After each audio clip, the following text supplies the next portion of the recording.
Hello, everyone, and again, welcome back to Water Polo Wednesday with Wes and Clay. Another special guest today. We have the elusive legend, UC Davis of the Aggies head coach Daniel Leyson. Thank you so much for joining us. Thank you so much for having me finally. Yeah, Yeah, it's great. finally. Yeah, Yeah, finally. yeah. You've been on our wait list for long enough, right?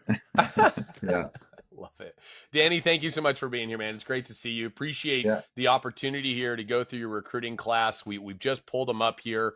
Before we dive into these players, which I know you're really excited about, yeah, you guys are making the move to the WCC next season, not this season, yeah, but next season.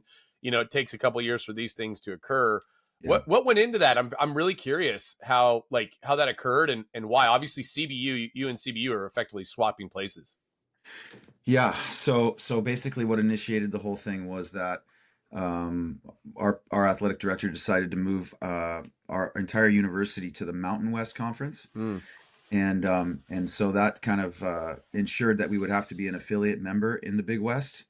And for whatever reason, um, the relations deteriorated between the higher ups at UC Davis and the people in the Big West. I don't know the details of it, but essentially, this is a management decision. And the only question that I really got asked was, which conference would you like to try to go to if we have to leave the Big West? mm. And of course, I got a quick phone call from the MPSF coaches like saying, "Yeah, we'll have you," and I'm like, "Nope, no, thank you." you Yeah. know, I got one option here. We can't go back to the WWPA and the West Coast. So the West Coast Conference was our option, and they were kind enough, the coaches in the West Coast Conference, to welcome us. So we're very happy to be finding a home there. Hmm. But first things first, we got to wrap up this year in the Big West. Yeah, and a competitive conference it's going to be. Yeah, Obviously, Long Beach is really good.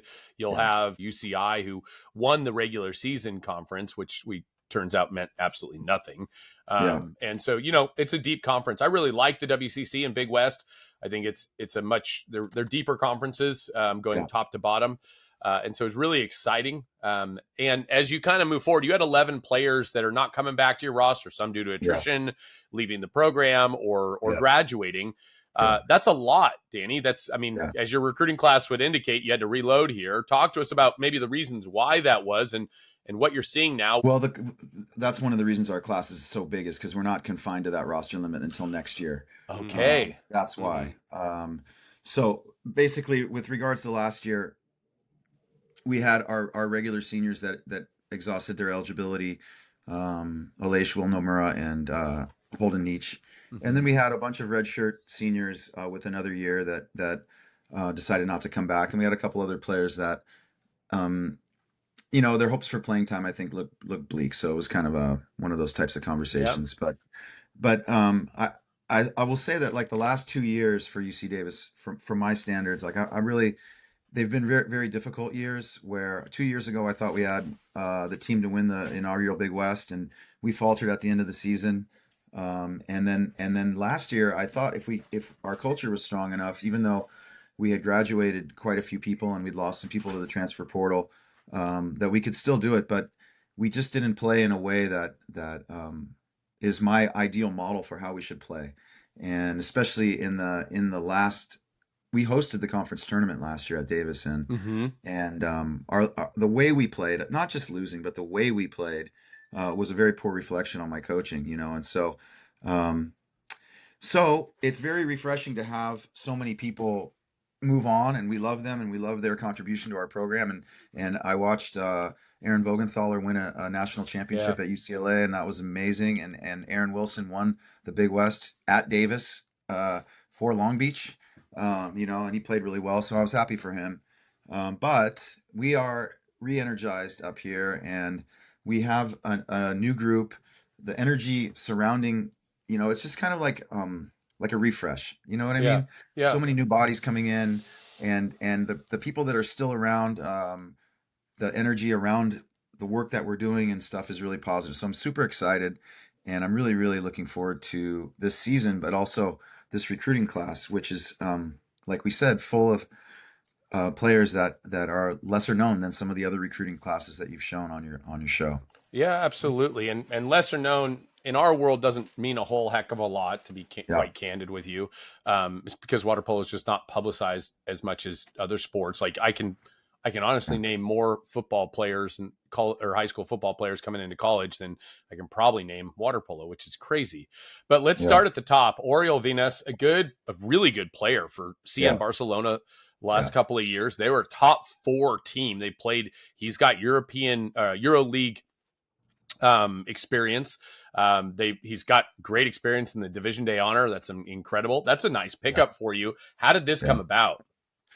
We had a Spanish player, Aleix Aznar Beltran. Yeah, I remember He Aleix. graduated. Yeah, and he did really well for us. And I lived in Barcelona for quite a while, so I got part of my heart in Barcelona. So also the Barcelona water polo is just really at a high level right now. So what happens is, how it goes. Like once you get a player from a certain country, it seems like it's easier to get more players from that country. Yeah, sure.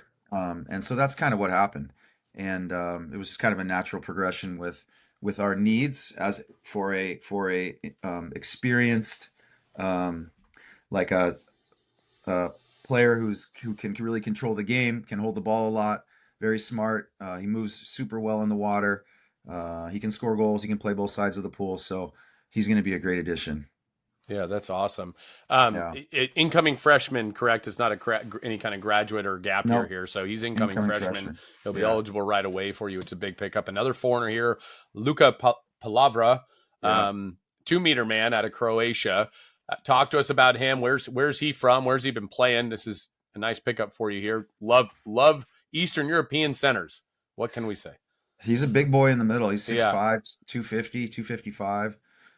He's honestly a relatively newcomer to water polo in Croatia, which is interesting. Yeah, I think he's played maybe 3-4 years, but he's in the Mladost Mladost system, just underneath the first team. There's no shortage of giant centers in Croatia, so it's pretty hard for a young kid to break in unless he's a true phenom. But I think that Luka, we spent so much time speaking with him on Zoom for over a year. And just really, I feel like he meshes well with our culture. I think sometimes it can be difficult for certain personalities to and certain coaching styles to mesh, and that's really important to me. Is our culture and how well we can work together. I want to look forward to going to work every day. I want to work with the people that we have and really love it. And I think Luka, not only is he a giant center that already is like a very, very strong presence in the middle, but he's also fits well with our culture and our values. And I think he's going to really improve, honestly, while he's here. So we're excited about him. Yeah, when I watched the Croatian U20 team, they had Viktor Toncinic, who I thought was the best center in the tournament, and he is a absolute beast. And it's how do you he's unique. And so for another player to get a shot is just not going to happen when you have a guy like that. So I mean, I'm assuming at 6'5", a good find, right? Like huge pickup for you, and a position of need, right? I believe this is a position of need for you is in the middle here, and that'll balance you out a little bit. Jacob Carrera, the son of Coach Carrera, one of the names I do know on this list. Talk to us about that. It's a nice pickup. Good kid, good family, of course. Yeah, Coach's son. So in the past, I've had experiences where maybe I didn't really go hard after Coach's son, and he did really well in another program. And so I said to myself, I really got to think strongly about, just because of the number of games and how much experience Coach's sons have. And Jacob has played so many games, and he's a very, very smart player. His vision of the game is good. He's a very good passer. He's a crafty goal scorer too. He's a little, he's a smaller player, so he's gonna have to figure out a way to exist at this level. And but he brings a lot of vision to our game and passing, which is super important. He's got good speed too, so we're excited about him. Yeah, quick player up and down the pool. It reads the game really well.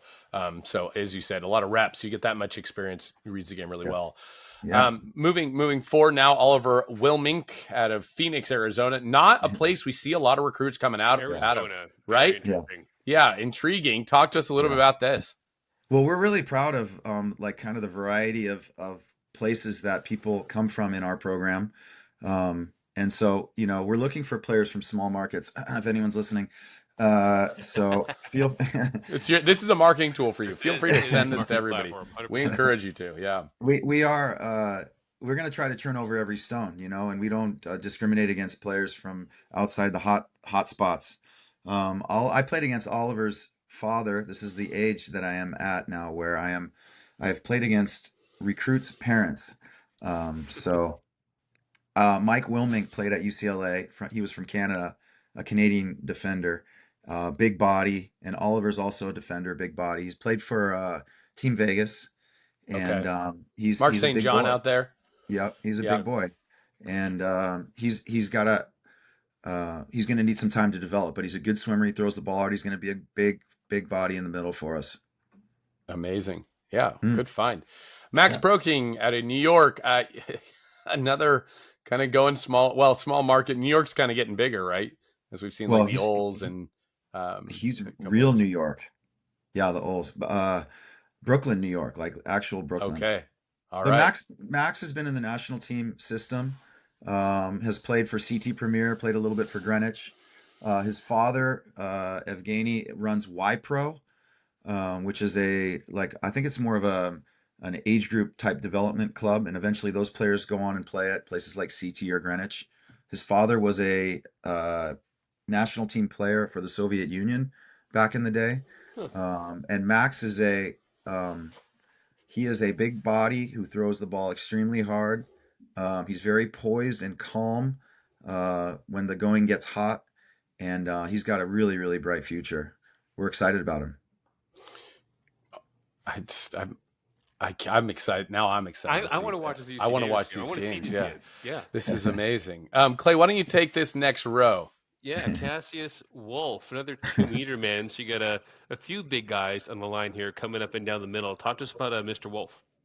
Cash Wolf, late addition to our program. So I went to Futures just to kind of watch, sort of like the last time to watch some players, and I watched this NorCal team, and I saw a player. I was watching someone else, but this guy caught my eye, and he is a left-handed 2 meter man, who Oh, was playing Nice. really, really well. Like he was very, very active. He's scoring a lot of goals, um, and he's 6'4", 220. He's played water polo Nice. for about 3 years. He played a lot of basketball. He's extremely athletic. I also so then, I looked at the futures roster and it said under his name Cuesta. I'm like, huh. Well, you know, uh, it wasn't too late for him to not go to Cuesta. So Hmm. then I watched him sprint for his NorCal team and actually win sprints. So they got their center. So he swims well. He swam one season at SoCal and won a 49 or 48. ooh, Great. Sprints for his team. He's left-handed. Then I'm like, well, his grades probably aren't great. How's your grade point out? It's great. His grade point out was Yeah. great. All right. Then Where? you're like, what's then wrong with this kid? yeah, How there's does got to be right? something, right? Then I watched him score a three-post goal right-handed. Like if you didn't know he was left-handed, you'd think he's right-handed because he's almost ambidextrous. Yeah. So he is a very, very interesting prospect. Relatively, like completely unknown almost. I had to really apologize to my friend Greg Enlow at Cuesta for saying, "Man, I got to do this." I felt bad about it, but I'm excited. I love the development aspect of coaching. I'm not a manager of players.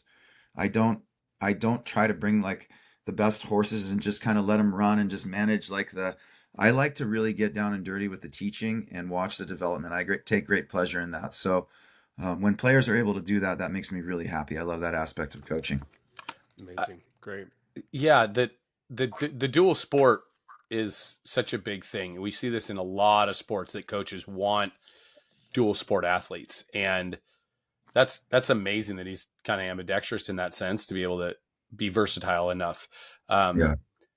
But your comment about kind of crafting these guys in developing is an interesting one, because as I've watched a lot of Davis water polo, I mean, it's noticeable. They play really well together. They play Yep. great fundamental water polo. And we like to say on this show, you can never count out a Dan Leyson team because Yeah. they're fundamentally sound. They play good defense, and they're usually within a goal or two of, knocking you out. if not ahead. And so that's you saying that warms my heart because I think that's an amazing approach. Sorry for interrupting, Clay.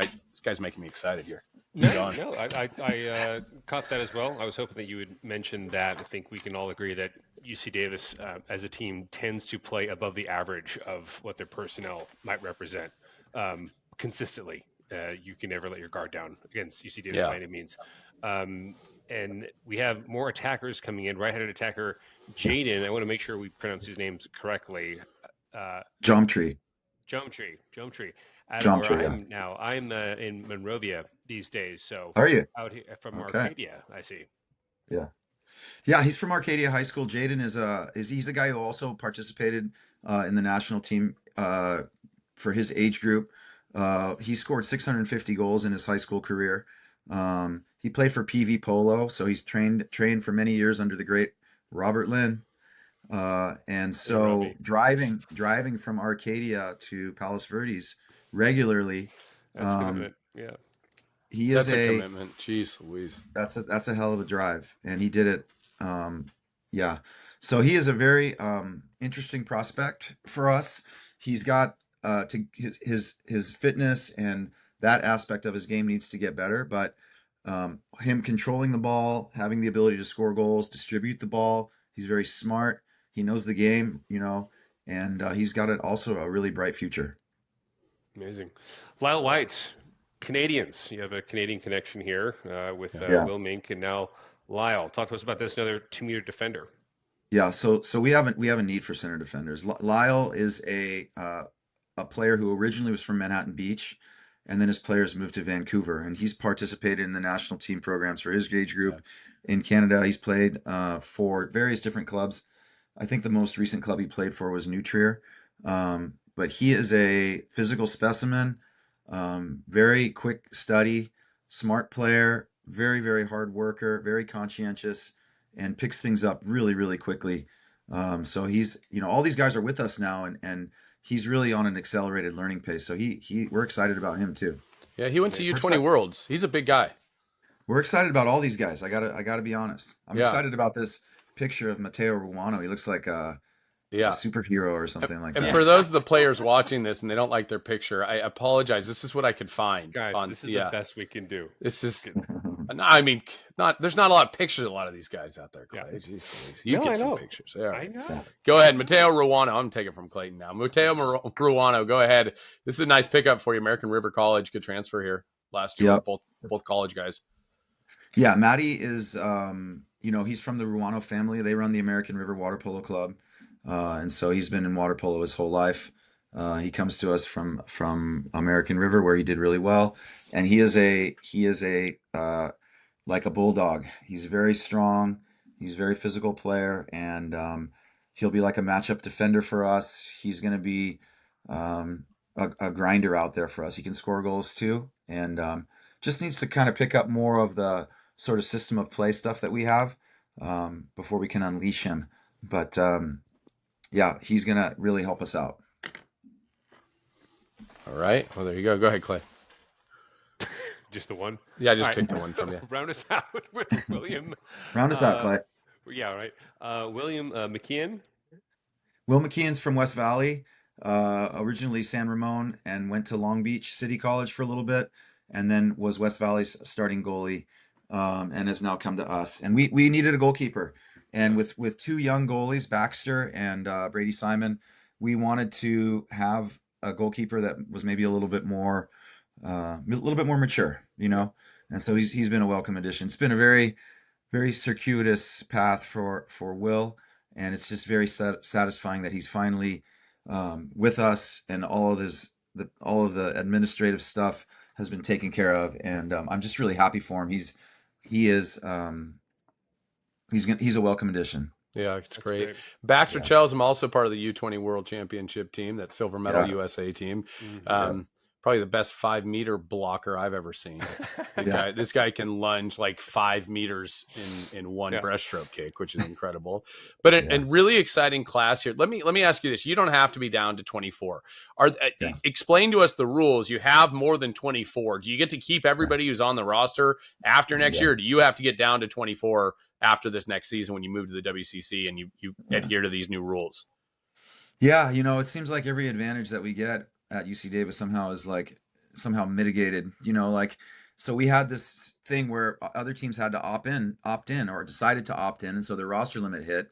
And so that allowed us to take some players maybe that might have gone other places but didn't have space. And so we kind of decided, well, look, we're going to just strike while the iron's hot. While we have this opportunity, we're going to take more players. Sure. Knowing that next year we are going to have to be at 24, and that's going to be hard for us. We're going to have to somehow make some space on our roster because we're a little bit over right now.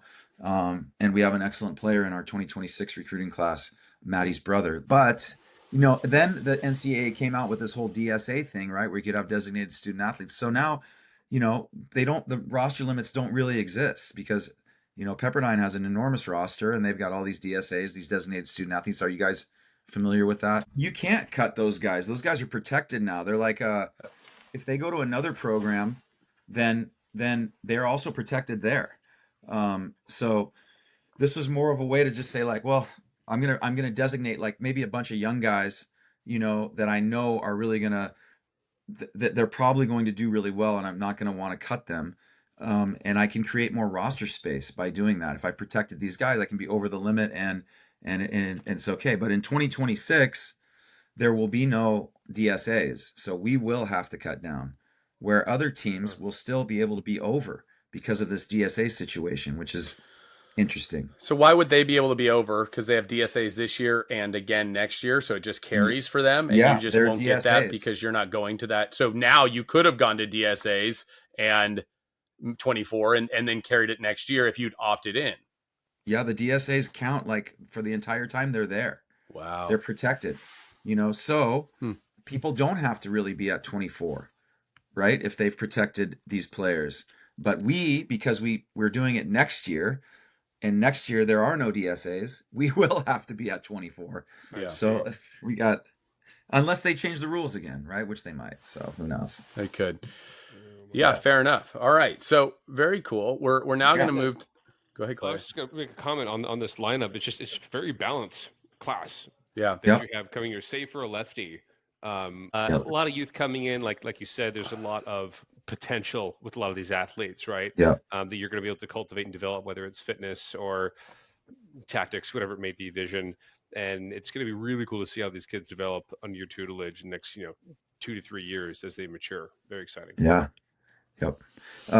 We've got 3 other lefties in our program, so we didn't really feel like we needed a left-hander in this class. Yeah, and look, center defenders, the way the game is being called today, you don't know if you can have enough of them. On rosters today, and we anticipate seeing 5, anywhere from 4 to 6 center defenders of the 24, just because of how many exclusions there are and needing to go deeper, which I think is an interesting. It'll be interesting to see how teams shape their rosters based on the rules and the way the game is called. Because you don't want to run out of guys to take exclusions. So there's that. All right. Now, some other guys that can guard, right? Yeah, exactly. Everybody's this super utility. All right. Key matchups here. You've got a tough schedule, Danny. There's no secret about it. Your conference is very good. Obviously, you're going to get UCI. You're going to get San Diego, obviously Long Beach as well. Santa Barbara, and Fullerton. Yeah. You've got Cal here, which is at Cal, which is tough. You got a lot of tough away games is really what we're calling out here. So you've got Cal on the 13th. How do you approach that game? I know that you've got an exhibition game the next day against UOP. Yeah. And so that doesn't hit the schedule so much, but Cal is a big game for you. Yeah. They got a lot of, they're a young and old team. So they got a lot of experience, but how do you approach this game after they had such a down year last year? So you kind of licking your chops here? I mean, looking at their recruiting class, they're always reloading with top level players. It was an uncharacteristically down year for them last year. But we always look forward to playing Cal. Like I said, we'll play anyone, and we want to play the best teams, and we want to play them multiple times. So Kirk is always very gracious in allowing us to play a home one year, away the next, and we look forward to it every year. We'll prepare for it to try to win. that's what we're doing. We're not deciding the game is over before it's played. We're going to go through our scouting report, and we're going to prepare our team to try to slow these guys down. I mean, Kirk is talking about they always have so much speed and they've always got so many weapons, but it's just a big challenge for us that we're looking forward to. And we play every game to win. Well, as you should, you know. Yes. That's great. Cool. And then you've got San Diego, which is another. Look, your games against San Diego last year, I thought were some of the most compelling games of the season. They beat you late, you beat them early. They've got a few studs. You guys seem to be very kind of gelled as a team. When you play well together, it's really something special. Yeah. Talk to us about this. It's kind of been a rivalry. I feel like it's a little bit of a rivalry, maybe not, but like it's a big game for you guys every year, I feel like. Yeah, I think it started back in the WWPA. Yeah. There was a Remember long that? time there where San Diego and us were at we were in the finals a lot, and one of us was winning the WWPA every year. It was either us or them, or so there it was always a game that we would get up for. And they were so dominant in the WWPA that it was like, well, we got to knock them off if we want to win that thing, and so that was really a big focus of our attention was them, because they were excellent and a well run program and a storied program with a lot of success. And that rivalry in my mind has just transferred into the Big West, where they continue to be a really good team. This year they're going to be extremely strong. They got all their JC players back because of that rule. So they got those 4 guys back, plus they got Landon, plus they got Axline, plus they got Laurland, who, from UCLA. They have depth. They've got multiple centers. They're going to have a very good team this year. And so, but we always get up for that game. And we always. I remember those days, Danny, in the WWPA. I remember when it was LMU and UC San Diego and UC Davis just battling it out every year, and a lot more San Diego and Davis than LMU for sure. But early 2000s, a little different, but that's amazing. And looking at the calendar last year, we'll talk about Long Beach, but you beat Long Beach in regular season, and I think you lost to them at MPS Invite, if memory serves, because I was on that game. And then you beat San Diego at MPS Invite, but then lost to them in conference.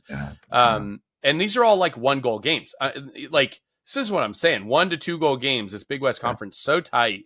Talk to us about, hey, look, you beat them in conference, but you weren't able to get there and get past San Diego. Is this a game that's kind of a measuring stick for you, or is it an indicator? It's late in the season. I think it's your last game, your last conference game. Yeah. If memory serves, it is your last conference game. How do you approach this? Is it you approach it any differently just because they're kind of the favorites this year? Yeah. Well, we'll see. Again, San Diego. We'll see if they can be the favorite. I think they'll be the preseason favorite. I think they're going to have an excellent team. But we'll see how the season goes. Mm-hmm. It's kind of a balance. Like, what do you want to do? You want to try to win the regular season? I mean, that's great and all, but what really matters is the tournament, Right.